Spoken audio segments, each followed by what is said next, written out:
I don't think it's quite so clear. I mean, one of the things that I find personally interesting about Vietnam is that there seems to be a consistent view that we don't have enough detail to know how it's going to work. But I've never seen so much written about something where you don't have enough detail. And there have been a lot of views put out and a lot of very strong opinions on it. My own view is it's definitely a step, and it's probably a step that needs to be taken. I'm not sure we could afford to nationalise the banks. And just picking up on one of Charlie's points, I do take the point that, capitalism is about you take your chances, and if you lose, you lose. But there are, particularly looking from a pension fund point of view, there is certainly a perception, and you hear it among politicians, that we shouldn't be protecting these people who were all speculators. A lot of the people who would be protected are actually people who are managing retirement savings for people, and I think that is quite an important aspect. Not everybody's a speculator who's just out to make a profit. A lot of the money that is invested are people's retirement savings, all of our retirement savings, in fact. To come back on what I was going to say earlier, the big question mark for me is at what price will these loans be taken over by NAMA? And 25% was mentioned, but that is probably some indication of the current market value. The problem is that these loans are going to be on the balance sheet of NAMA for a long time, and we don't know what the future market value is going to be. And personally, I hold a very negative outlook for the Irish property market. We're nowhere near the bottom.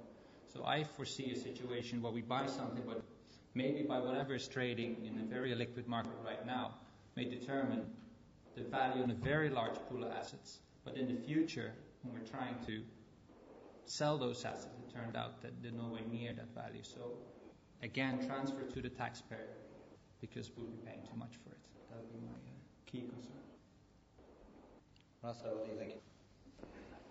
I think it's the best of a limited bunch of options we have. What are the options? Well, Charlie has spelled out the other option, which is nationalisation and restructuring. I can't see nationalisation without some sort of plan of how to restructure. Otherwise, so the third option was the insurance scheme, which creates a whole load of perverse incentives. I think would have been a very bad idea in the Irish case. So, difficulties with nationalisation, I suppose, are twofold. One is that I'm not sure we should be doing the opposite to what every other government is doing, and that's not to say it necessarily means every other government is right, but you've seen, particularly driven by the US over the last few months, a move away from nationalisation unless it's absolutely imperative. The banks that wound up in the US, I think we're up to about 40 this year, have been banks that weren't systemically important in any way and really just had no future. If you look at nationalisation as well from another point of view, I wonder, do we have the administrative capacity in this country? It's a tough enough job to manage what's the Anglo situation, never mind taking on the other two key banks. When you look at it, one thing that's frustrated us in where I work, but I'm sure it's frustrated other people, is some of the commentary about the write-downs. And public opinion is very important in this debate. I think people have been saying, well, the write-down should be 50 to 60%, but there's been absolutely no appreciation of three key facts. One is that the loan-to-value on the book is going to be transferred. It's not 100%. It's difficult if you look at the different parts of the book, but anywhere between 65 and 80% loan-to-value, perhaps an average of 70. Also, there have been hits taken already on the book. The banks have taken some write-downs already. And the third thing is that the vintage, it all wasn't done in 2005 and 2006. Some of this land and some of these investments were made back in 2000, 2001. So the write-downs, I think there are two ways of looking at it. You can look at the economic value. You can say, well, we'll take a 10 to 15-year view on this and say, how will we get it back? Our banks team did an exercise on that and came out with write-downs across, on average, somewhere between 15 and 20%. Maybe if you truly mark to market, and again, it's difficult to do, but the write-down is perhaps 20 to 25%. The difference in terms of the recapitalisation in both cases is maybe around 5 billion for the government. But the one key thing has changed, and this is the point to make with the move away from nationalisation globally, is that finally there's the opportunity to perhaps raise private capital. The banks, that would probably take the form of replacing the preference shares at some point with rights issues, but that wasn't something that was on the table before and could save significant sums for the taxpayer. And a lot of that depends on the rally in the equity continuing, but it does have an upside. You know, we can say, well, shareholders have done well, but it could actually have the knock-on impact of saving money for the taxpayer in the long run. I think that's a key point. How would you get it? Surprisingly, being from an equity environment as well, obviously we're very much in the non-nationalisation camp, and I think fundamentally it's about spreading the risk away from the taxpayer and back into the private investor. I mean, that's the fundamental aspect of capitalism. As much as we like to think that, you know, this whole call for wiping out the shareholder, wiping out the speculator, fundamentally what the US is attempting to do, as we can see in the fundraisers that are happening now in the equity markets in the US, is to get the government to pay back the government their capital in the form of some $70 billion that was put in capital at the worst point in the cycle in the last 6 months or so. So that is the end game. That's the goal that ultimately Ireland needs to get to, that to be able to replace government off the balance sheet, or replace government in terms of the capital injection, and replace it with private investment. And ultimately speaking, nationalisation cuts that option off for a prolonged period of time, whether we bring the banks back onto the market in 5 or 6 years' time or 4 years' time.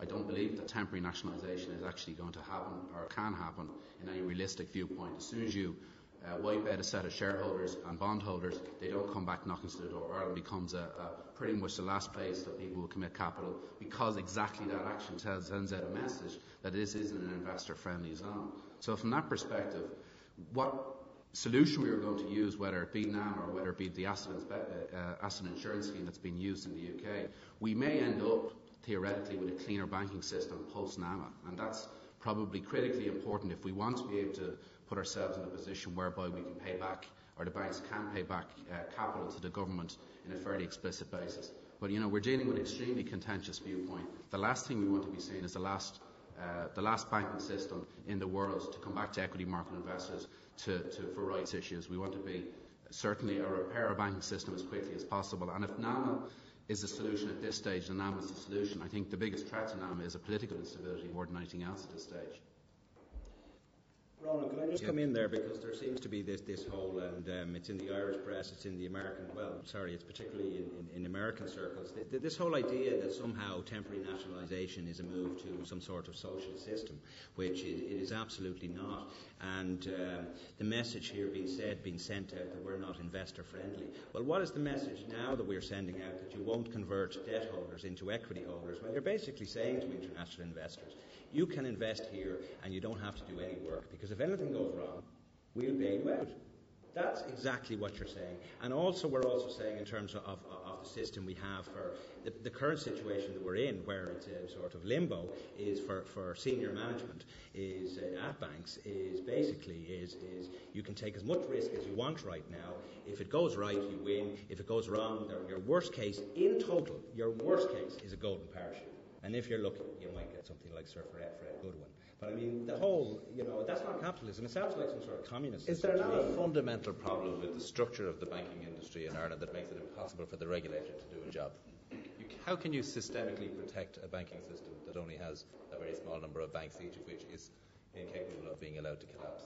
Well, one of the situations here is, failure has been on every front, and the regulatory failure is like huge. The figures were available for anybody to see. Failures on investment management to see, in terms of the diversification. It was quite clear the exposure that was being taken to one sector of the economy. And the same with the regulators, but just like America, because we followed the American model, and they're turning a blind eye now as well in terms of communist type system where the debt holders hold on, shareholders hold on, which is wrong. But regulators have a serious questions to answer as well. We need to bring in foreign talent. I think okay, I can understand what you're saying about you're trying to incentivise the existing system, but we're in crisis mode at this stage. This is effectively, we have to get liquidity back into the system. We're trying to value assets, as Marco probably mentioned, at the worst point in the cycle potentially, because there's no liquidity about it. And the only way that we can create the liquidity is through the existing system. we go the nationalisation route, we take all these assets onto our national balance sheet, and then we try to go to the bondholders and try to raise money, and we'll find an extremely difficult task, because literally you can see by the angle of nationalisation, the optics don't improve when you nationalise a bank. If anything, it makes it even more difficult. What we can say, in the last 3 months, we've seen about a 3 billion appreciation in capital in the